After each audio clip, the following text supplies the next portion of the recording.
हमारे ऊपर प्रभु की कृपा है ये हम कैसे पहचाने? ये 8 लक्षण प्रकट होने लगते हैं जिसके ऊपर प्रभु की कृपा होती है। हमारे ऊपर प्रभु की कृपा है ये हम कैसे पहचाने? तो ये 8 लक्षण प्रकट होने लगते हैं जिस पर हरिजू की प्रियाजू की कृपा है। पहला, घोर अपराध करने वाले के प्रति भी दया की भावना, शांति पहला लक्षण है।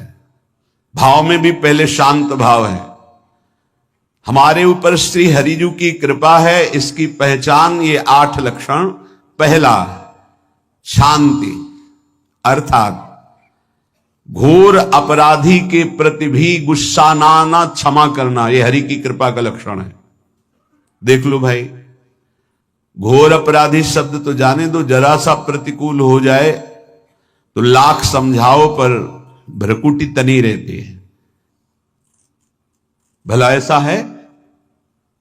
अपराधी पर भी क्षमा का भाव होना, ये हरि कृपा पात्र में ही होगा, अन्य में नहीं। तो अगर अपने हृदय में ऐसा लगे कि ऐसा नहीं है तो हरिजू से प्रार्थना करनी चाहिए कि कृपा करो, मेरे में सामर्थ्य आवे। दूसरा, अनुसूया, वो किसी भी के प्रति कभी भी कोई दोष दर्शन ही नहीं करेगा। दोष कथन, दोष श्रवण की तो बात जाने दो। अनुसूया, दूसरों के गुणों में दोष ढूंढना ये नहीं होता। हरि कृपा पात्र में ये नहीं होता। ये सब भजन के नाश करने वाले, जैसे पहला अपराधी पर क्रोध कर देना, तो माया ने भेजा इसीलिए था कि तुम्हारे साथ व्यवहार ऐसा करे कि तुम क्रोध करो। क्रोध करोगे तुम्हारी ऊर्जा शक्ति नष्ट हो जाएगी, अध्यात्म में जो चलने की थी। और कहीं तुमने संकल्प कर लिया तो भजन शक्ति नष्ट हो जाएगी। तो अगर भजन बल है तो गया, जरूर उसको दंड मिलेगा, पक्का मिलेगा, 100% मिलेगा, लेकिन आप खाली हो गए। ना भजन करने की वृत्ति रहेगी और ना भजन रहेगा, दोनों बात। अनुसूया, किसी के सद्गुणों में दोष देखना, गुणों में दोष ढूंढना, यह हरि कृपा पात्र में नहीं होता। ये बहुत मंगलमयी बातें हैं जिससे हमारा भजन मार्ग पुष्ट होता है। तीसरा, वो बाहर से और भीतर से पवित्र रहता है, हरि कृपा पात्र। शौचाचार का ज्ञान होना चाहिए, वस्त्र आपके पवित्र होने चाहिए, ये बाहरी, जल रज आदि के द्वारा बाहरी पवित्रता। और निष्कपटता, निश्चलता, सत्य भाव, ये अंदर की पवित्रता है। अगर कपट है, छल है, असत्य है तो हृदय मलिन रहता है। भीतर और बाहर से पवित्र रहना, इसमें खास बात क्या है? भीतर और बाहर से पवित्र रहने में, भीतर और बाहर से सदैव पवित्र कौन रह सकता है? तो बोले जो पुंडरीकाक्ष भगवान श्री हरि का, प्रियाजू का स्मरण करता रहता है, वो शवाभ्यंतर शुचि, वो बाह्य और अभ्यंतर दोनों से पावन रहता है। तीसरी जो कृपा का लक्षण है, अर्थात वो सदैव भगवत चिंतन परायण, शौचाचार का पालन करने वाला, बाहर और भीतर से हरि कृपा पात्र पवित्र रहता है। चौथा, ऐसे कार्यों का अनुष्ठान न करे जिनमें हमारा भजन छूटता है, जिनमें सत्य छूटता है, जिनमें भगवत भाव छूटता है। जैसे आपके ऊपर कृपा हुई, आप भगवत मार्ग में चल रहे हैं, अब आप ऐसे संसारिक कार्यों का अनुष्ठान कर रहे हैं जिनमें आपकी चित्तवृत्ति बिल्कुल भगवत विमुख हो रही, तो जीवन का लाभ क्या होगा? लाभ तो है भगवत स्मरण सहित। कल एक ने प्रश्न किया कि मैं खाता तो नहीं लेकिन मांस की दुकान में मांस बेचता हूं, होटल आदमी, क्या उचित है? ये उचित कैसे हो सकता है? तुम और भी तो व्यापार कर सकते हो। जरूरी है धर्म का पालन करने की इच्छा करते हो, धर्म आचरण करते हो, ऐसा नहीं। तो विरत बहुकर्मा, उन कर्मों से हमें विरत रहना है जो हमारे धर्म के विरुद्ध है, जो भजन के विरुद्ध है। हरि कृपा पात्र ऐसे कर्मों का अनुष्ठान कर ही नहीं सकता। अपने भजन का फल देखना भगवत कृपा पात्र की, सबको प्रदान कर देना। हिम्मत है? अपने भजन, इतनी मेहनत से किया हुआ भजन, भजन होने के बाद, हे प्रभु इस भजन का फल हो, सर्वे भवन्तु सुखिना सर्वे सन्तु निरामया। यहां तो कहते हैं महाराज एक माला रोज आपके लिए करता हूं कि आपकी बीमारी ठीक रहे, तो शेष किसके लिए करते हो प्रभु? शेष है अगर इष्ट और गुरु के लिए तुम्हारा है कि एक माला करते तो फिर इतनी माला करते तो हमें क्या होगा? सब आपको दे देंगे तो हमें क्या होगा? तभी भजन का रास्ते ले जाना। छठवां, अपने भजन से अपने लिए कुछ भी ना चाहना और दूसरों की तो बात जाने दो। दूसरों से कुछ ना चाहना ये तो ठीक है, अपने भजन से अपने लिए कुछ ना चाहना है हिम्मत। देखो ये हरि कृपा पात्र में हिम्मत होती है। अपना भजन अपने प्रयोग में ना लाना, इसका भी आंतरिक रहस्य है। अपने प्रयोग में आप शरीर को लेकर के बोलेंगे, अगर स्वरूप को लेकर तो प्रयोग की कोई वहां जरूरत ही नहीं, स्वरूप पूर्ण काम है, वहां कोई अभाव नहीं। जब आप कोई भाव अपने लिए करेंगे तो देह भाव होगा, देह भाव से किसी विषय की मांग होगी। विषय पूर्ति भजन का फल नहीं होता, भजन का फल होता विषय निवृत्ति। बहुत जोर की बात है, कैसे समझ में आए? अपने भजन का भी फल अपने लिए नहीं, दूसरों से कुछ चाह रखना तो बात ही जाने दो, भजन से भी कोई अन्य सुख की चाह नहीं हुई। क्या चाहिए? भजन ही बनता रहे, भजन का फल भजन बनता रहे, खूब निरंतर जप करते रहे। सातवां, किसी भी मान सम्मान कीर्ति पद प्रतिष्ठा के मिलने पर हृदय का असंतुष्ट हो जाना, यह हरि कृपा पात्र का लक्षण होता है। प्रणाम नमस्कार जय हो तो हृदय में असंतुष्ट हो जाना चाहिए। कोई किंचन मात्र अभिमान न उदय हो जाए। प्रभु बचाओ, ये माया की चकाचौंध से बचा लो नाथ। कौन सा अपराध बन गया कि आपकी जय की जगह यहां हमको ऐसा सुनना पड़े। मान प्रतिष्ठा कीर्ति जिसके लिए बड़े बड़े लालायित रहते, हरि कृपा पात्र को विष की तरह चुभती है। और आठवां, किसी भी प्राणी समुदाय से संबंध ना रखते हुए सब पर दया की भावना, सब पर कृपा की भावना, सब पर करुणा मैत्री पर किसी से ममता नहीं। ये सूत्र बहुत व्यवहार में प्रयोग करने योग्य है। सबसे करुणा और मैत्री पर किसी से ममता नहीं। करुणा तो करी भरत जी ने, मैत्री भी की मृग से, पर ममता रहित नहीं रहे। ममता कर ली तो अगला जन्म हिरण का हो गया। ममता नहीं रखनी, निर्ममो निरहंकारा। करुणा मैत्री तो करनी है, जैसे इसमें आदेश गीता में जी आदेश है, अद्वेष्टा सर्वभूतानां मैत्रः करुणैव च, पर निर्ममो निरहंकारा, ये साधक की चतुरता है। प्राण मात्र पर दया कृपा करुणा मैत्री, पर ममता नहीं। ममता किसी से, और यहां करुणा मैत्री ये तो गायब हो गई, केवल ममता रह गई है। अपने शरीर से ममता, शरीर संबंधियों से ममता, विषय भोगों से ममता, यही जहर है। संबंध में ये ममता ही जहर है, विचारों में अहंकार जहर है, कर्मों में ये आसक्ति जहर है। इसी जहर को मिटा दे तो जीवन मुक्त महापुरुष कर्म करते हुए, विषय सेवन करते हुए, वार्ता करते हुए, विचार करते हुए बिल्कुल जहर रहित उसका जीवन हो गया। तो ये 8 बातें हरि कृपा पात्र में होती हैं, इनको बार बार सुनना, हृदय में धारण करना। भगवान में जिसका मन चिपक गया है, सब जगह से स्नेह रहित हो गया है, कहीं किससे स्नेह करे? स्वार्थी संसार किससे स्नेह करे? पाए जान जगत में सब जन कपटी कुटिल कलयुगी टंच, मेरी सो भैया कृष्ण गुण संचु, ए परलोक सकल सुख पावत। उसे भगवान की याद करनी नहीं पड़ती, प्रत्युत स्वाभाविक याद आती है। और उसके भजन में गाढ़ वृत्ति तब होती है जब इधर वो याद करता, उधर भगवान याद करते हैं। यथा माम प्रपद्यन्ते तास तथैव भजाम्य हम, वो भज रहा है और प्रभु उसका भजन कर रहे हैं, और दोनों प्रेम में मगन हो रहे हैं। गाढ़ स्थिति, उसको कभी विस्मृति ही नहीं होती, तो ऐसे मेरे मन वाला बन।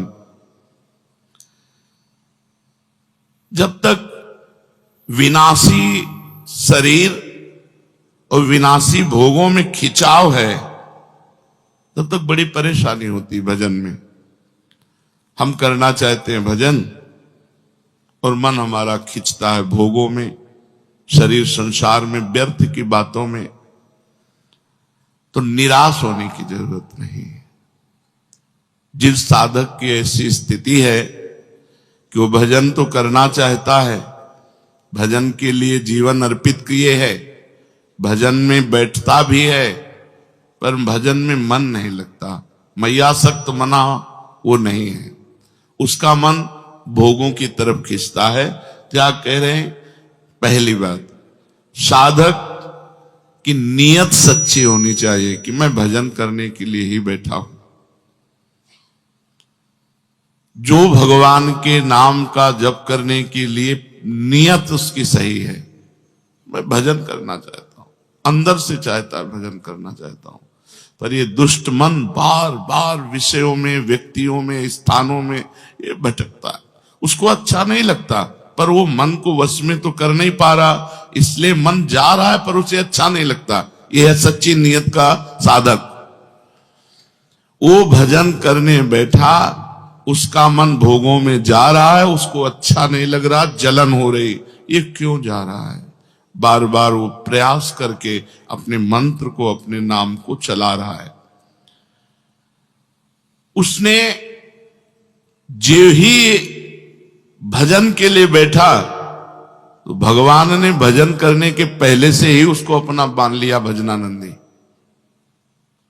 यहां वर्णन करते हैं कि जैसे कोई धनी आदमी किसी को नौकरी के लिए लावे, लेबरी के लिए, और कह दे यहां तुम बैठो, हम काम बताएंगे, और पूरा दिन हो गया उसको कोई काम नहीं बताया, तो शाम के 5 बजे जब वो चलेगा, मालिक से कहेगा हमारे 500 रुपए दीजिए।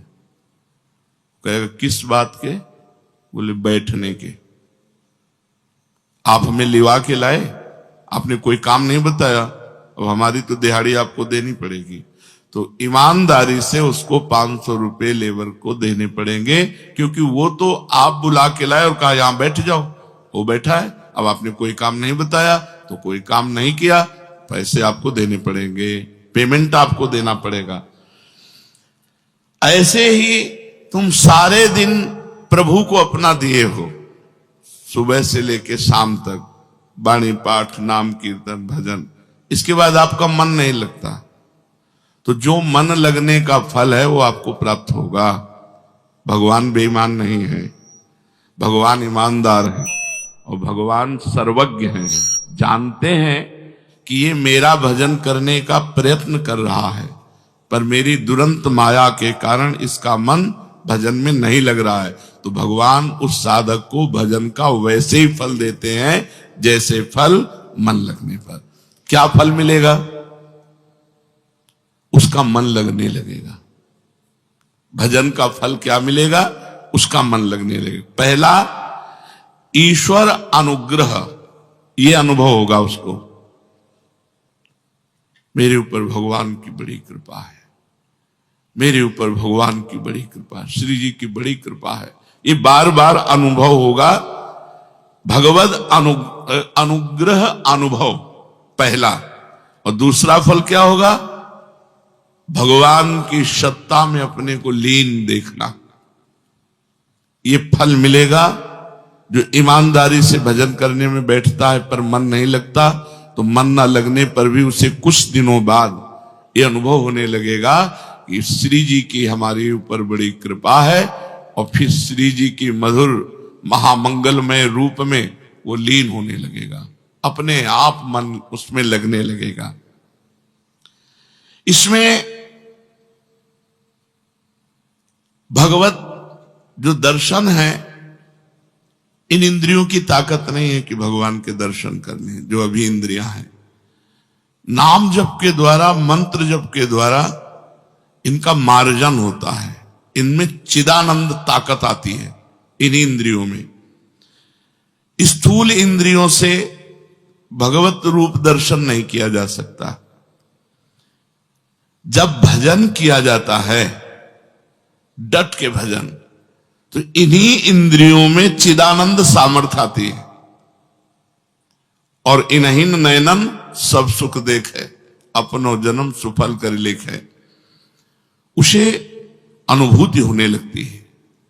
अपने हृदय में भगवान युगल सरकार की या जो जिस भावना में है उसको उसी भगवत रूप का अनुभव होने लगता है। जब भजन करता है और यह अनुभव होने लगता है कि प्रभु की हमारे ऊपर बड़ी कृपा है, धीरे धीरे मन प्रभु में लगने लगा, तो अब झांकी आने लगी। वो जिस उपाय से प्रभु के नजदीक पहुंच रहा है, उस उपाय को प्राणपन से पकड़ लेता है। उसको समझ में आया ना, इससे फायदा मिला, इससे हमें आनंद मिल रहा है, जैसे नाम जप, मंत्र जप, और उसको संसार से बैराग हो रहा है, प्रभु में अनुराग हो रहा है, कुछ अच्छा वो समझ गया, दवा काम कर रही। अब वो इतनी आसक्ति कर लेता है नाम में कि जैसे कहीं हमने देखा कि गुरु जी को बात करने का तो बड़ी रफ्तार से चल, तो क्या पहले नहीं चालू था? क्या नहीं, पहले मानसिक चालू था। देखा बात कर रहे हैं कि छूट न जाए, तो उपांशु में फौरन उपांशु में आ गए। सिद्ध महापुरुष भी तद विस्मरणेन परम व्याकुलते थी। प्रभु का विस्मरण होने की भावना मात्र में इतनी व्याकुलता पैदा होती है, आप समझ नहीं सकते। एक अंदर विशेष प्रकार का कष्ट होता है, क्यों छूट गया, ये क्यों रुक गया, मैं क्यों इतने मिनट खाली रहा। मंत्र चल रहा है लेकिन ठीक अनुभव नहीं हो रहा, तो भी उसे संतोष नहीं हो रहा। वही आंखों में दिखना चाहिए, कानों में सुनना चाहिए, वही हृदय में चलना चाहिए। ये आसक्ति, ये फल मिलेगा बैठने मात्र का। मन नहीं लगता, आप बैठते रहिए, एक दिन आपको ये फल मिलेगा कि हमारे ऊपर प्रभु की बड़ी कृपा है, और आप मंत्र में, नाम में तल्लीन होने लगेंगे। जिस सामर्थ्य से उसकी स्थिति ये पहुंची है, उसमें उसकी आसक्ति हो जाती है। राधा नाम में, निज मंत्र में, राधा वल्लभ श्री हरिवंश नाम में जिसकी उस वृत्ति चली और उस वृत्ति से उसको लाभ मिला, उसमें उसकी आसक्ति हो जाती है। अब जो मन का विजय पाना बहुत कठिन कहा गया है, अब उसकी एकाग्रता बन गई, क्योंकि मन चाहने लगा कि रुके ना। समझो, जैसे जैसे भजन आपका बढ़ेगा तो मन चाहने लगेगा कि भजन न रुके। जब मन चाहने लगेगा भजन न रुके, तो अब मन को रोकना नहीं पड़ेगा, अब मन स्वयं भजन पकड़ेगा। वैसे कुछ दिन भजन तुम पकड़ो, फिर तुम्हें भजन पकड़ लेगा। वृंदावन की विशेष महिमा है, यहाँ फिरे स्वार्थ आपने, भजन गहे फिरे बाह।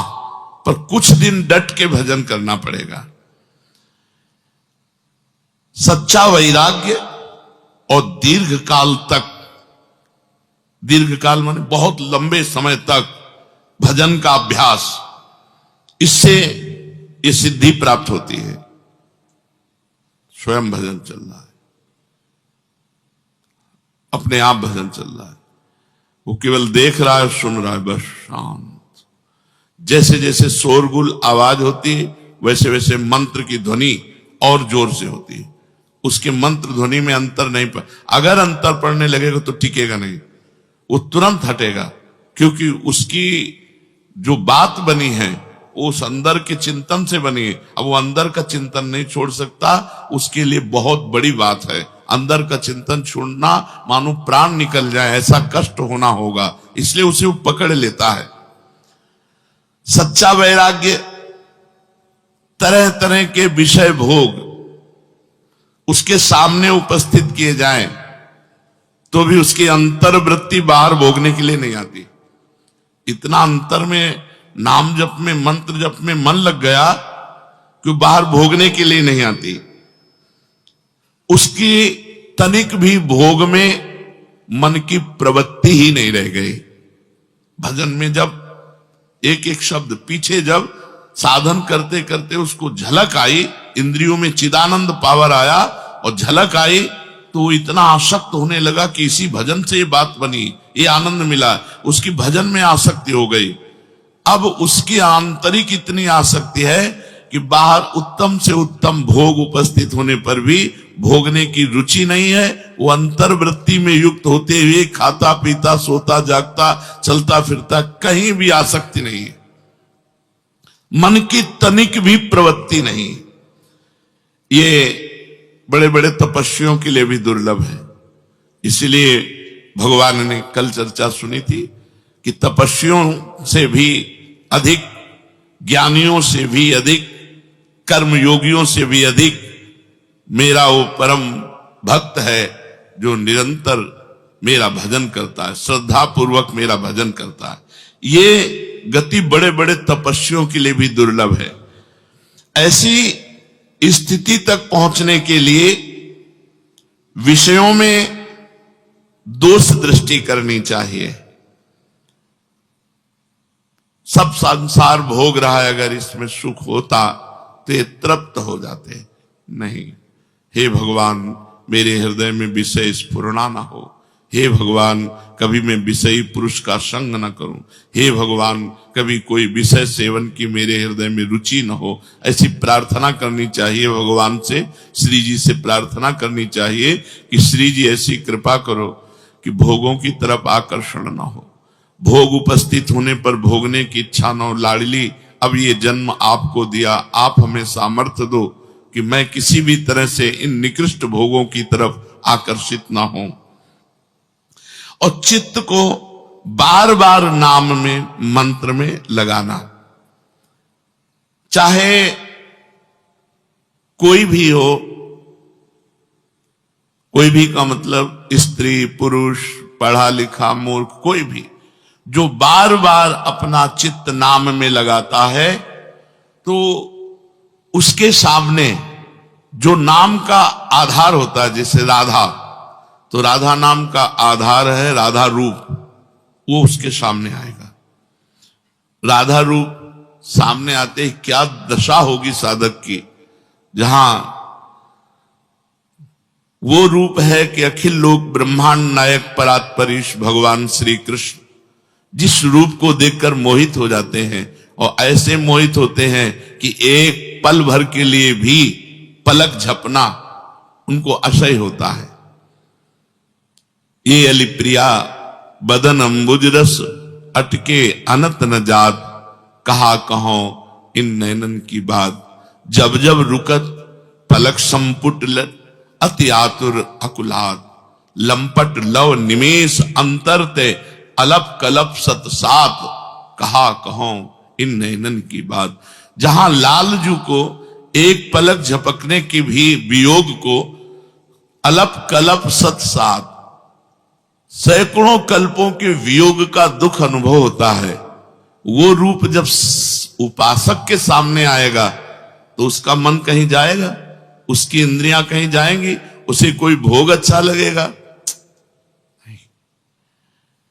तो उपासक को चाहिए कि चित्त शांत रहे, बार बार नाम में लगाकर किसी भी परिस्थिति में अशांत न हो।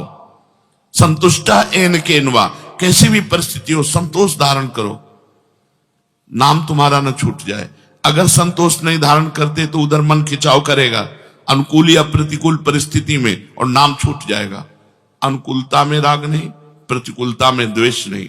ये परिस्थिति मिटने वाली है, ये आने जाने वाली है, ये आगमा पाइनो अनित्यास, ये आने जाने वाली नाशवान वृत्तियां हैं। तास्ति तिक्षस्व भारत, इनको चुपचाप सह जाओ। हर समय भगवान नाम जप की नितांत आवश्यकता है। नाम जप के समय यदि मन इधर उधर परोक्ष विषयों में चला जाता है तो आप चिंता मत करो, ये नाम जप ही आपको, पहली बात तो फल मिलेगा आपको। बताया जैसे उस लेबर को 500 रुपया मिलेगा, ऐसे आपको फल मिलेगा। फल क्या मिलेगा? मन लगने लगेगा, भगवत कृपा का अनुभव होगा, तल्लीनता आने लगेगी। इसलिए साधक को बिल्कुल घबराना नहीं, मन लगे ना लगे हमको भजन करना है। उसका फल हमको मिलेगा, पक्का मिलेगा। मंगल दिश दशहु, 10 दिशाओं में मंगल होता है भजन करने वाले का। वो भाव कुभाव अनख आलसहु, नाम जपत मंगल दिश दशहु। बहुत सुंदर बात। अब जब अभ्यास की पुष्टि हुई तो हठ पूर्वक मन को हटाया नहीं जा सकता। जैसे भोगों से हटा के भजन में नहीं लगाया जा सकता, बड़ा कठिन है, ऐसे ही भजन में जब मन लग गया तो हठ पूर्वक साधक व्यवहार के कार्यों को करना चाहता है। व्यवहार के कार्य होते भी हैं, लेकिन मन वो नाम में चिपका रहता है। असहाय निर्विण अवस्था जागृत होती है। खिन्न, कुछ अच्छा नहीं, कोई अपना नहीं। ये बिल्कुल दिव्य भागवती की स्थिति, असहाय और निर्विण अवस्था जागृत होती है भजन से। कोई मेरा नहीं, और बिल्कुल कोई मेरा नहीं, और खिन्न, कहीं मन नहीं लग रहा। एक रास्ता बचा है, नाम और मंत्र, भगवान, उसी में। जब उसका गाढ़ चिंतन, तो इतना आकर्षण बढ़ता है कि प्रभु को घसीट के आना पड़ता है। इतना आकर्षण बढ़ा, अनुराग बढ़ा कि साधक के सामने उसका इष्ट घसीट करके आ गया। मंत्र जप, नाम जप का प्रभाव देखो।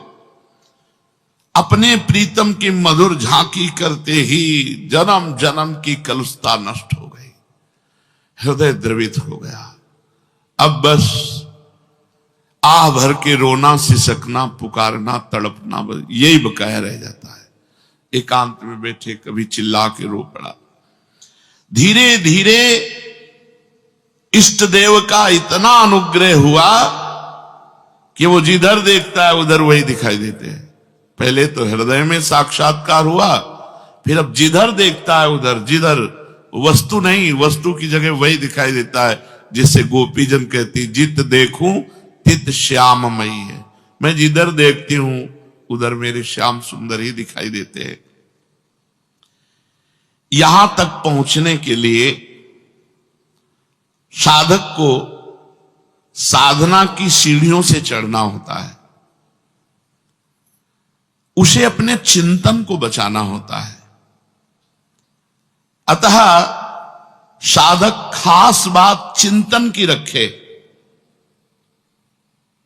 आप सेवा कर रहे हैं, चिंतन क्या हो रहा है आपका?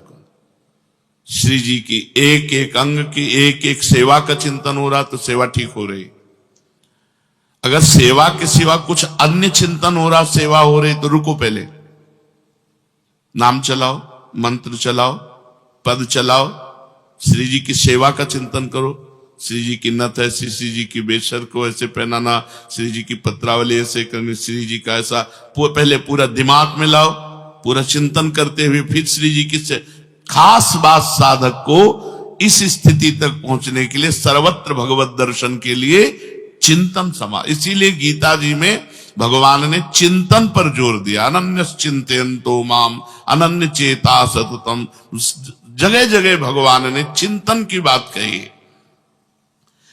चिंतन अधिक गाढ़ हो जाने पर फिर साधक की स्थिति बन जाती है।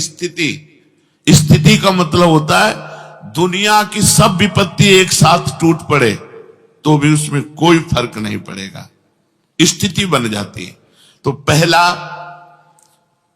यदि हम भजन में बैठे हैं, हमारा मन भजन में नहीं लग रहा है, तो हमें परेशान नहीं होना। हमारे भजन की बाद में जो पेमेंट है वो मिलेगी। मालिक ईमानदार है और सर्वज्ञ है, वो जान रहा है कि मेरे भजन के लिए बैठा है। भरोसा दृढ़ रखो।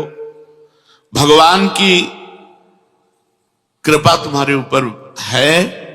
हरिवंश कृपा, हरिवंश कहें, हरिवंश कहें, हरिवंश लाएं। अगर कृपा न होती तो तुम राधा नहीं बोल सकते, तुम कृष्ण नहीं बोल सकते, तुम हरि नहीं बोल सकते। अगर कृपा है तो आप भजन के मार्ग में आए हो, भजन मार्ग में चल रहे हो। खूब हर समय अनुभव करो हम पर कृपा है। ये जितना अनुभव करोगे हम पर कृपा है, उतना ही आपका मन प्रभु में लगने लगे। हम पर प्रभु की बहुत कृपा है, बहुत कृपा है। धाम वास हो रहा है, भगवत चिंतन हो रहा है, भगवान। हाँ, कल एक ने कहा, दंडवत करके कहा कि अगर गलती हो जाए तो प्रसन्न रहना चाहिए साधक को। हम कहा नहीं, नहीं बोले भगवान की तो गलत गलत गलत मार्ग है। गुण तुम्हार समुझे निज दोषा, जेहि सब भांति तुम्हार भरोसा। गुण है तो मेरे गुरुदेव का है, मेरे श्री जी का है। अगर दोष है तो मेरा है। गलती हुई मेरे से, मुझे पश्चाताप करना चाहिए, मुझे जलना चाहिए, मुझे इष्ट गुरुदेव के सम्मुख प्रार्थना करनी चाहिए। प्रभु आपके भजन मार्ग में चलते हुए आप तो सर्वज्ञ हैं, देखो हमारे द्वारा ये गलती हो रही, नाथ असही है, कब तक ये गंदगी बनी रहेगी। आपका कहलाकर कहां प्रभु माथा रगड़ रहा हूं, कहां नीच विषयों की तरफ जा रहा हूं। नाथ आप कृपा करो। गुण तुम्हार समुझे निज दोषा। हर परिस्थिति में, प्रतिकूल अनुकूल, मान अपमान, लाभ हानि में, इन द्वंद्वों में प्रसन्न रहना चाहिए, ना कि अपनी गलती करके प्रसन्न रहना चाहिए। अगर हम गलती को प्रसन्नता में ले जाते हैं तो फिर वो गलती कभी छूटेगी ही नहीं, क्योंकि हम गलती में राजी हो गए। हमें गलती में राजी नहीं होना। भजन मार्ग में चलते हुए हमको ये सावधानी रखनी है कि यदि हमसे कोई गलती होती है तो हमको जलना चाहिए, हमारे अंदर जलन होनी चाहिए, हमारे अंदर दुख होना चाहिए, प्रभु से विनय होनी चाहिए, हाय हाय मच जाना चाहिए, असहनीय हो जाना चाहिए वो गलती, तो वो गलती दोबारा फिर हमसे नहीं होगी। अब दूसरी बात बता रहे हैं मैयासक्त मना के लिए। जब हम भगवान के लिए भजन करने के लिए बैठे तो ये विचार करें कि भगवान सब जगह हैं तो यहां भी है। जहां मैं भजन कर रहा हूं यहां भगवान है, सब जगह है तो यहां भी है। क्योंकि अगर यहां नहीं है तो ये शास्त्र सिद्धांत गलत हो जाता है कि हरि सर्वत्र है, कण कण में है। वासुदेवा सर्वमिति, सब जगह भगवान वासुदेव है। सर्वम खलविदम ब्रह्म, सब जगह ब्रह्म है। ईशावास्यविदम सर्वम यत् किंचे जगत्याम जगत, कोई कण नहीं जहां ईश्वर न हो, ऐसा उपनिषद कहते हैं। तो जहां मैं बैठा हूं भजन कर रहा हूं मेरे भगवान यही हैं, सर्वत्र हैं तो यहां भी हैं। जब भजन करने के लिए बैठे तो ये विचार करें, भगवान सब समय में है तो इस समय में भी है, यहां है इसी समय है। अगर इस समय नहीं तो भगवान सब समय में है ये कहना नहीं बनता। भगवान सब में है तो मेरे अंदर भी बैठे, सब जगह है, सब समय है और सब में है तो भगवान मेरे हृदय में भी बैठे हैं। भगवान सब में है, अगर मेरे हृदय में नहीं है तो ये बात सिद्ध नहीं होगी। सिद्ध तभी होगी जब सब में है तो मेरे हृदय में भी है। भगवान सबके हैं ये कहना तभी सिद्ध होता है जब भगवान मेरे भी हैं। उपासक इस बात को ध्यान दे, जब भजन में बैठे तो भगवान यहां हैं, इसी समय हैं, मेरे हैं, वो मेरे हृदय में है, वो मेरे भजन को देख रहे हैं। मन लगे न लगे ये आप जानो, आपके भजन के लिए हम बैठे हैं। अब कोई भी देश काल वस्तु व्यक्ति परिस्थिति घटना क्रिया उसके चिंतन में स्फुरित हो, इसमें भी भगवान है, इसमें भी भगवान है। क्योंकि भगवान से रहित कोई घटना, कोई परिस्थिति, कोई वस्तु, कोई क्रिया, कोई स्थान हो ही नहीं सकता, क्योंकि भगवान सब में है, सब समय में है, सर्वत्र है। अब जब उनमें भगवान देखोगे तो विक्षेप नाम की चीज नहीं रह जाएगी।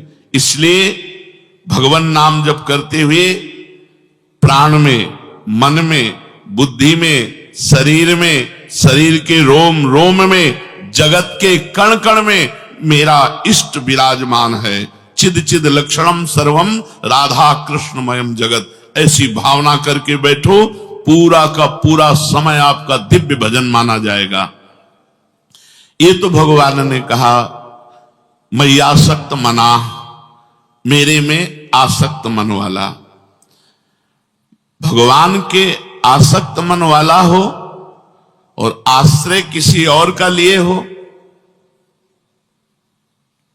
हमारा कोई आश्रयदाता कोई और हो, तो भी बात पूरी नहीं बैठेगी। इसलिए भगवान ने कहा मदाश्रया, मेरे ही आश्रित हो, जिसको केवल मेरी ही आशा है, मेरा ही भरोसा है, मेरा ही सहारा है, मेरा ही विश्वास है। मदाश्रया, केवल मेरी ही आशा, केवल केवल शब्द सुनो, केवल मेरा ही भरोसा, जी सब भात तुम्हार भरोसा, मेरा ही सहारा, मेरा ही विश्वास, मेरे ही आश्रित, वो होता है मदाश्रय। हमारा भरण पोषण भगवान से होता है, हमारा जीवन भगवान के लिए है, हमारे स्वामी भगवान है। हमारा कोई व्यक्ति नहीं हो सकता, कोई फोन नंबर नहीं हो सकता, किसी भी तरह का अन्य आश्रय नहीं। हमारा जीवन केवल भगवद आश्रित, जो भी हो, महलों में राखे चाहे झोपड़ी में वास दे, इसके लिए बाबा जी नहीं बने कि सुविधा दो तो हे भगवान हम आपके, नहीं, असुविधाओं की ठोकर खाते हुए भी आपकी पूरे जीवन भर जय बोलिए, तो अंत में थोड़ी अन्य आश्रय ले लेंगे, अंत में तो आपका ही आश्रय रहेगा। मदाश्रया, इसको बात समझ लो। अन्य आश्रय हो तो उसे भगवान के भाव में बदल दो। मेरे भगवान मेरे माता पिता के रूप में मेरा भरण पोषण कर रहे हैं, मेरे भगवान मेरे रिश्तेदार के रूप में आकर मेरा भरण पोषण कर रहे हैं, मेरे भगवान इस रूप में आकर मेरा भरण, लेकिन भरोसा भगवान का, ना तो माता पिता का, ना रिश्ते नातों का, मेरे भगवान इस रूप में मेरा भरण पोषण कर रहे हैं। अपना भरोसा केवल अपने इष्ट पे हो तो दो बातें, मय्यासक्त मना, भगवान में मन हमारा आसक्त हो और भगवान के ही हम भरोसे हो, तो भगवान कह रहे तब वो मेरे को पूर्ण रूप से जान पाएगा। संसार में आश्रय बहुत जल्दी ले लेते हैं, धन का, संपत्ति का, वैभव का, विद्या का, बुद्धि का, योग्यता का, कुटुंब का, मित्र का, ये सब नाशवान है, इसका आश्रय सब लिए हुए है। सब कोई अंगुली पे गिना जा सकता है जो मद आश्रया है, केवल भगवान का आश्रय है, केवल भगवान का भरोसा है, केवल प्रभु का सहारा है, अन्य कोई सहारा नहीं। धन का, संपत्ति का, वैभव का, विद्या का, बुद्धि का, योग्यता का, कुटुंब का, ये सब आश्रय, ये नाशवान है, मिटने वाला है, स्थिर रहने वाला नहीं, सदा रहने वाला नहीं, सदा के लिए पूर्ति तृप्ति कराने वाला नहीं। परंतु प्रभु का आश्रय नहीं लेते क्योंकि भूल में फंसे हैं, सत्संग नहीं मिल पा रहा, उनके कानों में सत वचन नहीं पहुंच पा रहे, इसलिए उनका आश्रय नहीं छूट रहा, इसीलिए वो बहुत परेशान है। क्योंकि विनाशी है वो और विषम है वो, विषम विनाशी और दुख, तो अशांत चित्त में सुख की कहां स्फूर्ति होती है। वो बड़े चिंताग्रस्त रहते हैं, निगेटिव बातें नाना प्रकार की, वो बहुत ज्यादा सोचने वाली बातें, और बहुत लोग तो डिप्रेशन में बहुत परेशान, और बहुत जो अभी अपने को सुखी मानने वो आगे परिणाम में दुख भोगेंगे कि हम तो बड़े सुखी, हमारे लड़का बढ़िया अच्छे हैं, हमें नौकरी बढ़िया मिली हुई है, बड़ा रुपया पैसा, तो मरोगे नहीं क्या? और ये परलोक जाएगा नहीं तो अशांति तो होगी। एकमात्र भगवान का आश्रय, किसी अन्य वस्तु, व्यक्ति, स्थान, किसी भी का आश्रय ना हृदय में हो, और गाढ़ चिंतन भगवान का नाम का, भगवान के मंत्र का, तो वो रूप की झांकी, रूप की झांकी के दर्शन का मतलब है वही छप जाना। प्रभु के रूप का दर्शन ऐसे नहीं जैसे कितने लोग आते हैं कहते हैं हमें भगवान के दर्शन हो गए, पता नहीं क्या क्या प्रपंच साथ में बोलते हैं। जो ही एक बार भगवान का साक्षात्कार होता है जीव की अविद्या नष्ट हो जाती है, दिव्य ज्ञान स्फुरित हो जाता है और नेत्रों में वही बस जाते हैं, छप जाते हैं। पिय मूरति नैनन बसे, तेहि रस रहे समाए। एक एक शब्द देखो, तेहि रस रहे समाए। पिय मूरति नैनन बसे, प्रीतम की मूर्ति नेत्रों में बस गई। तेहि रस रहे समाए, उन्हीं के रूपानंद में, भगवदानंद में मन डूबा हुआ है। ये लक्षण सुनी प्रेम के और न कछु सुहाए, और न कछु सुहाए। फिरे रस मद मातो, कुटुंब देहते जाए। छूट सब ही विधि नातो, जहां जहां पी की बात सुने खोजत तिन गैनन। हित ध्रुव छिन छिन ले, प्रेम जल भरी भरी नैनन। बार बार वो अपने प्रीतम की रूप माधुरी नख शिखलों अनुभव करता है। ऐसा रूप, ऐसा आनंद, अश्रुधारा बह रही है। फिर अपने रस मातो, जो अपने प्रिया प्रीतम उन्हीं के रस में डूबा हुआ। कुटुंब देह ते जाए, छूट सब ही विधि ना। तो ये गाढ़ स्थिति मैयासक्त मना हमें, जब प्रभु में आसक्त मन हो जाता है तो कृपा की धारा खुल जाती है। वो ऐसे प्रवाहित करके प्रभु के समीप पहुंचा देती। उठते बैठते चलते फिरते खाते पीते हर समय केवल प्रभु। इसलिए निराश मत होइए, उदास मत होइए। यदि विषय आकर्षण हो रहा है तो धैर्य रखिए, भजन की कमी है। मन चंचल हो रहा है, धैर्य रखिए, इसका फल मिलेगा आपको। चंचल मन सहित भजन करने पर भी भगवान की कृपा आपको वैसे ही प्राप्त होगी जैसे एकाग्र मन से करने वाले। जैसे 500 का लेबर लाए, 8 घंटे काम करवाए तो 500 दिए, और एक को काम न करवाए तो 500 देना ही पड़ेगा। ऐसे ही हम भजन के लिए भगवान को अर्पित हैं, तो हमारा जो भी टूटा फूटा भजन बन रहा है उसका भजनानंदी महात्माओं का जैसा फल मिलेगा, हमको भी भगवान की कृपा, भगवान का प्रेम, भगवान के दर्शन, भगवान का सानिध्य मिलेगा। इसलिए हमको निराश नहीं होना।